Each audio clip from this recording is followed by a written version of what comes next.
Amigas e amigos, ainda no clima de euforia que se espalha pelo país, diante dessa vitória da democracia contra o crime organizado, contra as facções criminosas, que foi a liberdade do Lula. O Lula foi arrancado, é importante dizer isso, foi arrancado da prisão pela mobilização popular, das forças democráticas e etc.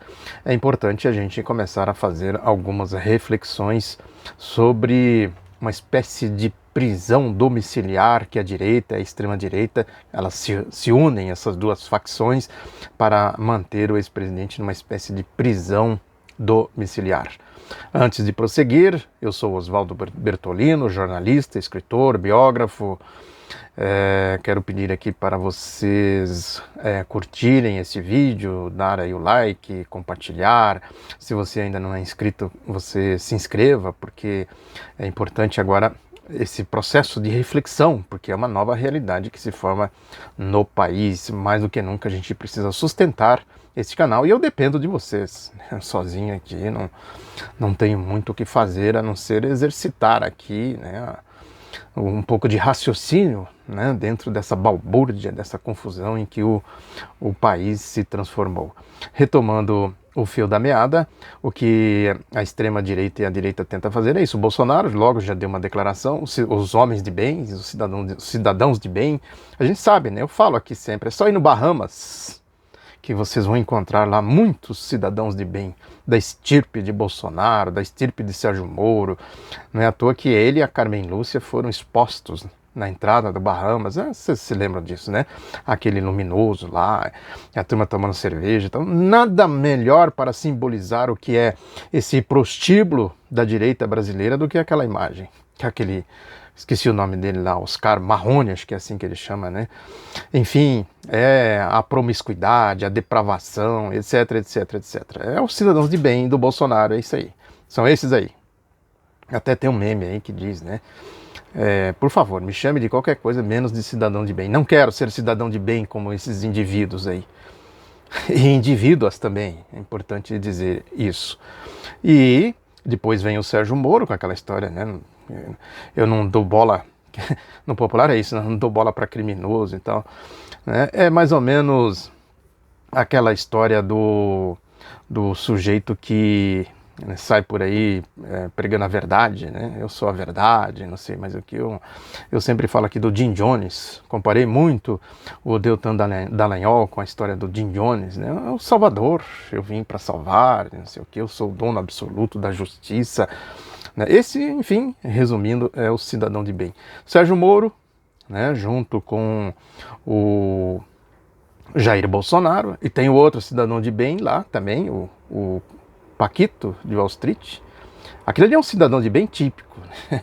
Quem não assistiu o Lobo de Wall Street, assista e veja lá o Paquito, o Lobão de Wall Street, o Paulo Guedes.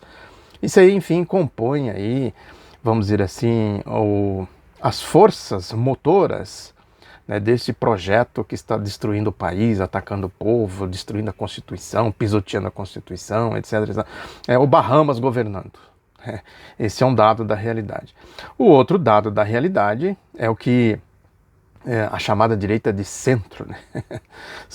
Isso é uma anomalia, que a direita de centro, né? Depois eu vou entrar um pouco neste tema, neste assunto, mas antes eu quero dizer, a direita de centro tenta socorrer a situação, né? Porque o Lula recebeu o João Paulo Rodrigues do MST, pouco antes dele ser libertado, e ele disse, eu vou sair daqui mais à esquerda, não sei o que, alguma coisa assim, né? Mais à esquerda significa que ele vai sair dizendo que o país precisa se libertar desta realidade tão cruel, é isso que ele quis dizer, né? Aliás, eu quero até lembrar aqui que eu sempre disse que o Lula não ia sair assim, né? Seria ilusão a gente achar que o Lula sairia dessa situação, não é nem da cadeia, do cárcere infame, daquela indecência lá, da masmorra fascista, né, do nazista Sérgio Moro, né? Não é nem o fato dele sair propriamente dito, ele sair já era uma impossibilidade, né? E ele sair e entrar na cena política, então é muito mais difícil. Por isso que eu disse que é uma tentativa de mantê-lo na prisão domiciliar. E também é importante a gente lembrar os passos que levaram o Lula a ser liberto do cárcere infame. Né, primeiro, esse grande movimento frentista, né, do Lula livre, isso foi fundamental, né, angariou apoio internacional, né, foi uma campanha, né, de grande porte, podemos dizer assim, algo parecido com Luiz Carlos Prestes, quando ele foi preso pelo Estado Novo.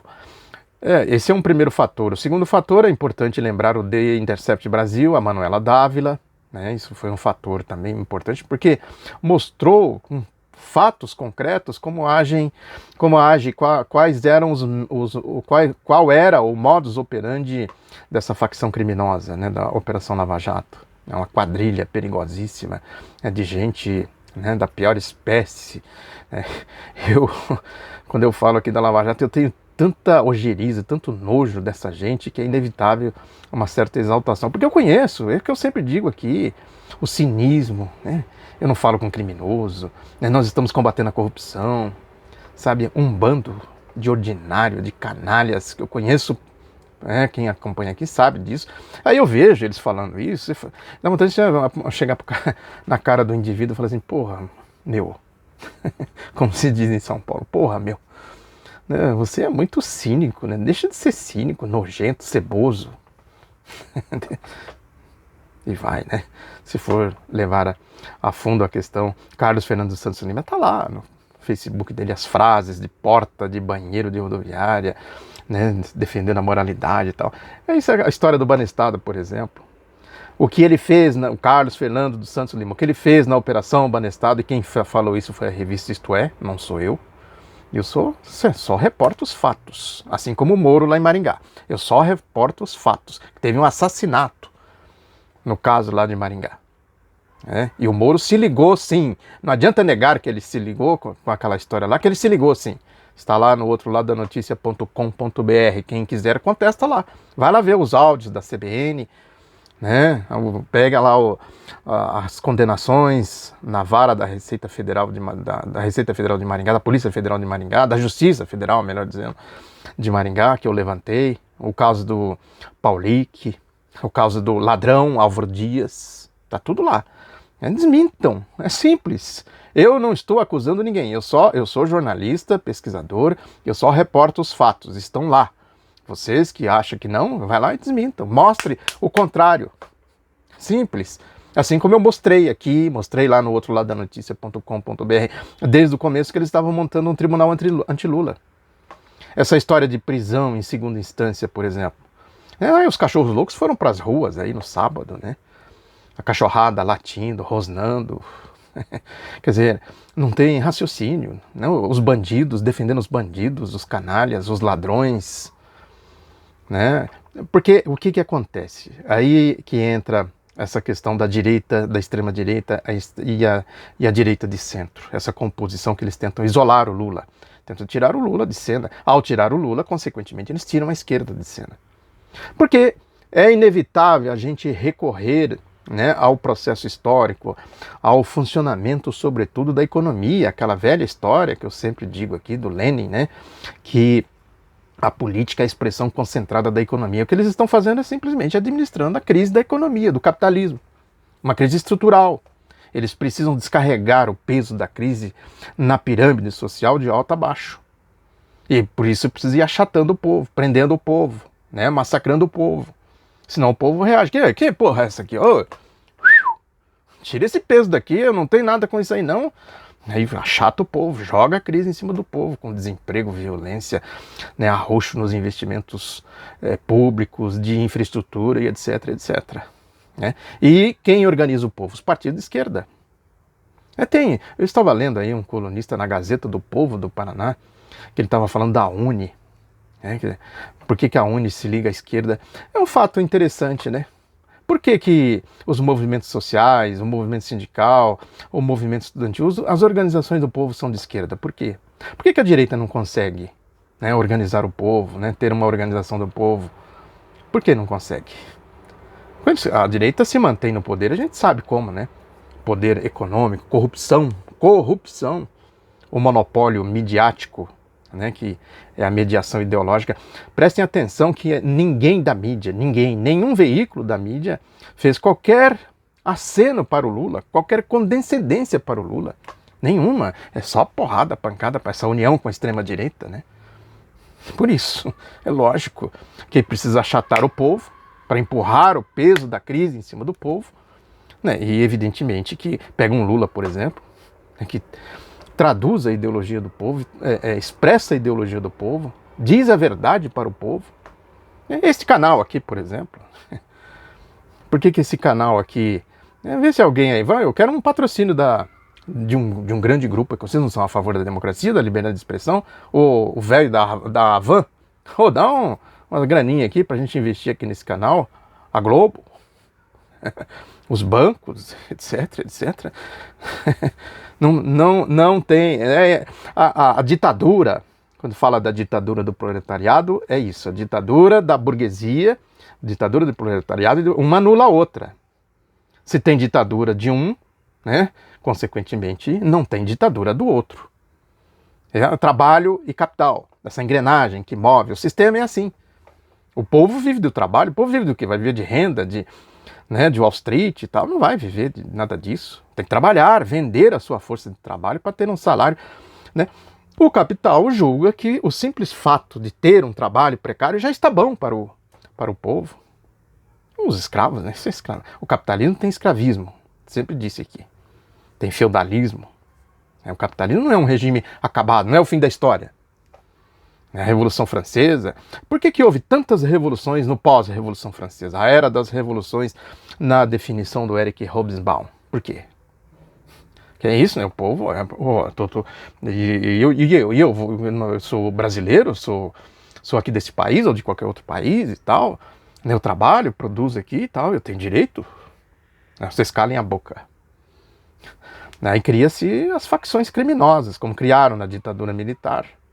As milícias do Sérgio Paranhos Fleury, do Carlos Alberto Brilhante Ustra, criaram agora a facção bolsonarista, a facção, né, miliciana da Lava Jato e a facção miliciana de Wall Street, para sufocar.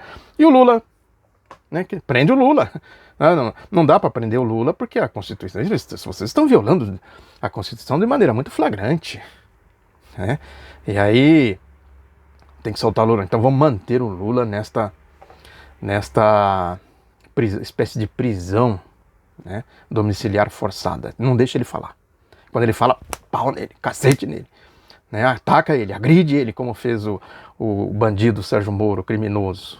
Né? Como fez o canalha Sérgio Moro, nas palavras do Lula, né, como fez o miliciano Bolsonaro também, nas palavras do Lula, né, e vai falar também, os outros milicianos aí vão falar também, Paulo Guedes, pode esperar, né, o Estadão já falou, né, o Globo fez um editorial hoje dizendo que o Congresso deve debater prisão em segunda instância. Eles não querem prisão em segunda instância, os argumentos são tão ridículos e absurdos. Primeiro que é uma violação clara da legislação, da Constituição e do Código do Processo Penal, começa por aí. Né? Em segundo lugar, que eles sabem que podem manipular isso para prender quem eles quiserem. Claro, grana. O que é a Operação Lava Jato se não é movida a bilhões de corrupção, de caixa 2, lavagem de dinheiro, evasão de divisas, essas coisas que eu falo aqui. Quem acredita que eles estão atrás de justiça, né, vá pensar, vá estudar um pouco, deixa de ser burro. Vou dar uma de Ciro Gomes aqui. Ciro Gomes falou uma vez para um ouvinte, né? Eu fiz uma pergunta idiota para ele falou, deixa de ser burro, vai estudar. Vai estudar, ô gado. Chama ele de gado agora, né? Aí nos memes é assim. Ô gado, né, estuda, reflita um pouco, deixa de ser burro, para usar a palavra do Ciro Gomes. Às vezes é bom ser Ciro Gomes, de vez em quando ser Lula. O Lula saiu meio Ciro Gomes, vocês viram? Né, soltou os cachorros aí em cima dos cachorros loucos. A cachorrada toda espalhada pelo país, latino, rosnando. Né, uma coisa deprimente, lamentável, uma laia de escória. Isso é escória da sociedade aí, né? Vituperando contra o Supremo, contra as instituições, contra a democracia. Tudo para quê? Roubar, escravizar o povo, bando de ladrões, canalhas, etc, etc. É inevitável, numa situação assim, as adjetivações, vocês vão me desculpando aí, porque às vezes precisa desta exaltação, como o Lula. Um pouco, né, o sentimento do Lula. Agora, a questão é essa. Como funciona o sistema capitalista? Ele naturalmente vai derivando para a barbárie, né? Vocês imaginam feudalismo, escravismo juntos, com as modernidades, com o desenvolvimento da tecnologia, da Revolução Industrial, da primeira, da segunda, da terceira, já se fala em quarta Revolução Industrial. Como é que vai ser escravo, né? Como é que vai ser feudal numa realidade dessa? Aí que entra o fascismo. Porque a evolução das políticas de direita vai criando crise. É inevitável. O capitalismo, isso está muito descrito, bem descrito na lógica do Karl Marx, no O Capital. É inevitável, vai criando fendas na sociedade. Essa divisão, no Brasil, isso é a diferença social, a desigualdade social. O Brasil, acho que é um dos campeões de desigualdade social. A herança, né, escravista e tal. 388 anos, nós temos 500 e poucos anos de, né, entre aspas, descobrimento. Dá para se ter uma ideia do motivo de tudo isso. E aí que entram as políticas de Estado que tentam mitigar a crise, evitar o choque. Né? Aí que entrou o keynesianismo, a social-democracia, né, a política do New Deal do Roosevelt. Aqui no Brasil, a Revolução de 30, a industrialização do país, a abertura de canais para o povo se manifestar, a estrutura sindical, a estrutura partidária. Né? Cria-se um mecanismo de administração da crise pela democracia. A China, por exemplo, o exemplo da China, né, o que a China está fazendo ali, o grande projeto da China é exatamente administrar as diferenças do país com democracia, né, com pluralidade, essas coisas todas, de ideias. Mas tem partido único. Primeiro que não é verdade, na China acho que tem 7 ou 8 partidos. Né, agora, a condução da revolução é do Partido Comunista, não significa que não tem pluralidade, quem conhece a China sabe disso. Mesmo Cuba tinha na União Soviética, com todos... Né, na União Soviética houve problemas nesse sentido, da democracia, essas coisas todas, mas não dá para dizer que na União Soviética não tinha democracia. Assim como não dá para dizer que aqui no chamado Ocidente a democracia é plena, que o povo tem democracia. Aqui no Brasil, por exemplo, nós estamos vendo aí a história da nossa democracia, como é que é as constituições, quando as constituições deram liberdade para o povo, como eles reagiram à Constituição de 46 e a de 88 reagindo agora. Portanto, vêm as políticas de direita, eles atacam primeiro as políticas de Estado, é o projeto neoliberal, destrói o Estado, acaba com as estatais, com as políticas públicas, né, e etc. O desenvolvimentismo, as agências BNDES, de fomento e tal, a Petrobras, fundamental para o desenvolvimento, para a administração dessa lógica da crise do capitalismo, destrói isso. Depois é necessário destruir a esquerda. Nesse processo de avanço da política da direita, a crise vem, aí chega os demagogos, que eles chamam por aí de populista, né, que é outro conceito que precisa ser também entendido fora desse âmbito da mediação ideológica dos cartéis mafiosos midiáticos. Chegam a turma da direita, da extrema direita, não, a gente resolve, como é que a gente mata? Vamos matar aqui a esquerda toda que a gente resolve. A culpa é da esquerda lá. Era daquele povo lá na Alemanha, lembra dele? Junto com os comunistas, que o Hitler fazia essa associação direta, né? Aquele povo, eu não posso falar que o YouTube censura. Aquele povo e os comunistas. Em 37 não fizeram assim, em 64 não fizeram assim. Agora, não, deixa que a gente resolve. Como é que vocês não vão matar todo mundo aí, prender, exilar, banir, essas coisas. Aí a gente resolve. Aí a direita de centro fala assim, não, mas isso vai sobrar pra gente também e tal. Então, nem a esquerda, nem a direita. O editorial do Estadão é exatamente isso hoje. Exatamente isso. O lulopetismo está fora. O Fernando Henrique está na manchete agora do portal do jornal o Globo.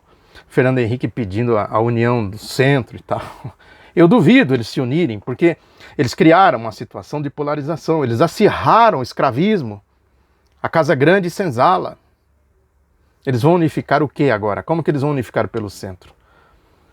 Agora, tem um detalhe importante nisso tudo, né? Que uma coisa é, o Lula precisa se defender, ele foi vítima de uma facção criminosa, ele foi sequestrado por bandidos, ele precisa se defender, botar a boca no trombone e tal, né? Feito isso, ao mesmo tempo é necessário, primeiro ele dizer o seguinte, ó, eu não me curvo a bandidos.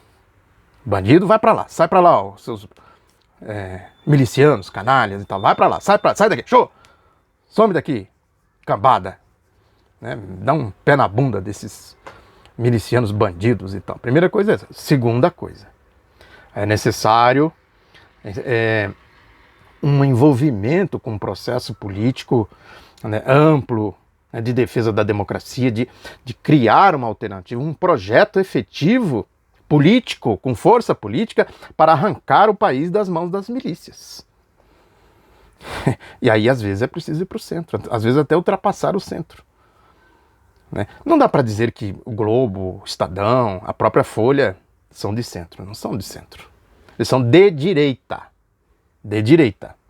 E nessa lógica, Fernando Henrique, nessa lógica de direita, eles querem isolar o Lula. O que o Lula tem que fazer? No meu ponto de vista, exatamente buscar as articulações para criar forças, um movimento maior, né, de forças, né, porque o Lula é um gigante, onde ele vai passar, onde ele passa aí, ele vai ocupando espaço, ocupando lugar e tal, né, e ele, portanto, tem essa grande responsabilidade de ir criando, ajudando, né, no desenvolvimento, na criação e no desenvolvimento desse movimento político de maior alcance. É isso aí.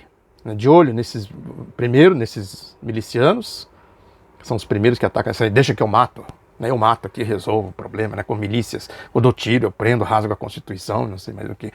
É primeiro isolar esses milicianos, os criminosos, os bandidos, aí, Sérgio Moro, né? Deltan Dallagnol, Carlos Fernando Santos Lima, Jair Bolsonaro, Paulo Guedes. Primeiro isso aí, denunciar, nunca deixar de denunciar que eles são criminosos, bandidos, corruptos, laia, gente do Bahamas.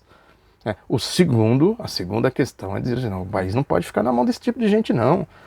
Na mão de facção criminosa, de milícias, dizer para o povo, precisamos criar outra realidade aqui, né, para a gente retomar o caminho do desenvolvimento, da democracia, do progresso social. É isso. Muito obrigado pela atenção, divulgue o outro lado da notícia, um abraço e até a próxima. Clique, compartilhe, vocês aí podem me ajudar bastante nesse sentido. Um abraço, até a próxima.